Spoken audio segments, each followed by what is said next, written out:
Shalom from Jerusalem. This is Uriel, Independent News, Yerushalayim, Israel. Sir, what do you think about the Iranian threat against Israel?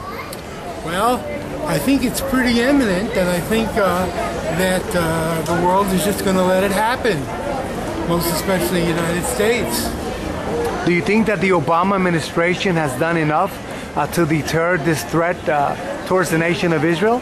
I don't believe it's done enough, because I know that the sanctions that were put before were very effective in hurting Iran, and I know that with the upcoming elections in Iran, that if sanctions were put very strong onto Iran from all the member nations of the UN, that they would have to succumb, because simply he would lose the election. Now, do you know that Obama basically has pushed Netanyahu into a corner, and he has refused to meet with him? Not long ago, Netanyahu called for to meet with him, and yet that day he was off, and he has stated that he will be busy. Yet it came out that he was basically off that day. Was that right for Obama to do to a head of state? Well, Obama's made very clear his attitude towards Israel, towards the Jews, and this doesn't surprise me in the slightest. It's reminiscent of Roosevelt, who also refused to meet with the Jews in reference to the Holocaust. He was, as a matter of fact, doing everything he could to make sure that the Holocaust would take place. So, in lieu of history, this is not a surprise to me.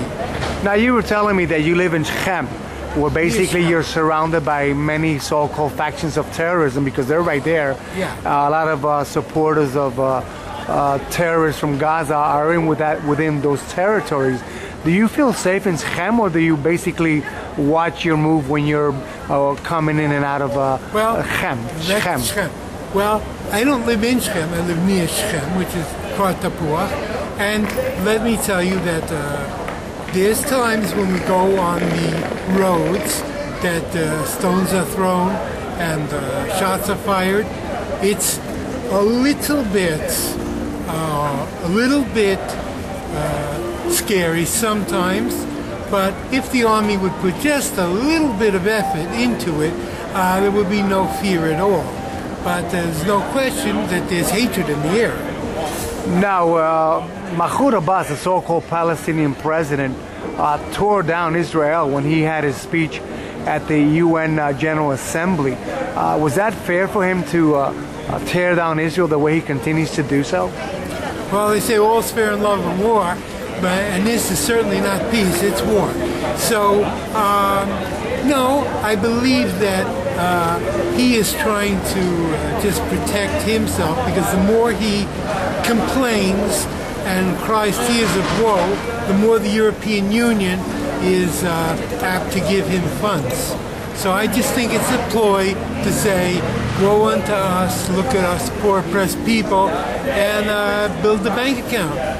Now, one final question. You told me that you're an American citizen with dual citizenship. Do you think that Obama basically wants to negotiate with Iran instead of basically taking these nuclear sites off the map?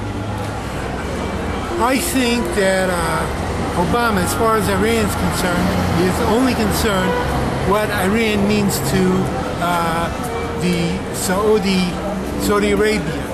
And I believe the Saudi Arabians are pretty scared of him.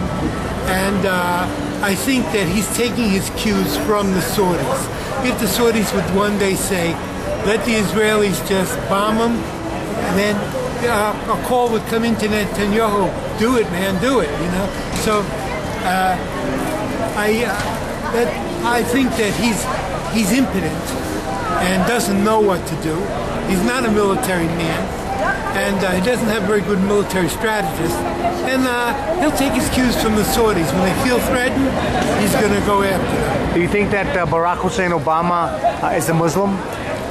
Well, he's probably a Muslim, yeah. I believe he is. I mean, after all, he seems to be taking care of more of the other side than basically Israel. He has neglected Israel. Right, that's right.